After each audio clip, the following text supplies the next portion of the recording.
আগামী কয়েকদিন সারা দেশে বৃষ্টিপাত অব্যাহত থাকবে। সেই সঙ্গে আগামী 4 দিনের মধ্যে বৃষ্টিপাতের প্রবণতা কমতে পারে বলে জানিয়েছে আবহাওয়া অধিদপ্তর। একই সঙ্গে আজ দেশের 8টি বিভাগের বৃষ্টির পূর্বাভাস দিয়েছে সংস্থাটি। রোববার সকাল 9টা থেকে পরবর্তী 24 ঘন্টায় রংপুর, রাজশাহী, ময়মনসিংহ, সিলেট বিভাগের অধিকাংশ জায়গায় এবং ঢাকা, খুলনা, বরিশাল ও চট্টগ্রাম বিভাগের অনেক জায়গায় অস্থায়ীভাবে দমকা হাওয়া সহ হালকা থেকে মাঝারি ধরনের বৃষ্টি বা বজ্রসহ বৃষ্টি হতে পারে। ওয়ালটন এখন দেশের সীমানা পেরিয়ে পৌঁছে গিয়েছে 50টিরও বেশি দেশে। ওয়ালটন, ঘরে ঘরে, বিশ্বজুড়ে। সেই সঙ্গে রংপুর, রাজশাহী, ময়মনসিংহ, সিলেট বিভাগের কোথাও কোথাও মাঝারি ধরনের ভারী থেকে অতি ভারী বর্ষণ হতে পারে। সারা দেশে দিন এবং রাতের তাপমাত্রা প্রায় অপরিবর্তিত থাকতে পারে। এই বৃষ্টিপাতের কারণে সংশ্লিষ্ট অঞ্চলের নদ নদীগুলোর পানি কিছুটা বৃদ্ধি পেতে পারে এবং নিচু এলাকায় সাময়িক জলাবদ্ধতার সৃষ্টি হতে পারে।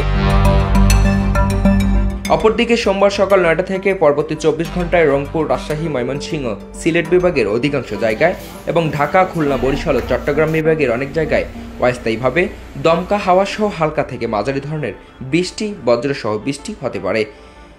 সেই সঙ্গে রংপুর, রাজশাহী, ময়মনসিংহ, সিলেট বিভাগের কোথাও কোথাও মাঝারি ধরনের ভারী থেকে অতি ভারী বর্ষণ হতে পারে। এছাড়া সারা দেশে দিনের তাপমাত্রা সামান্য কমতে পারে এবং রাতের তাপমাত্রা প্রায় অপরিবর্তিত থাকতে পারে।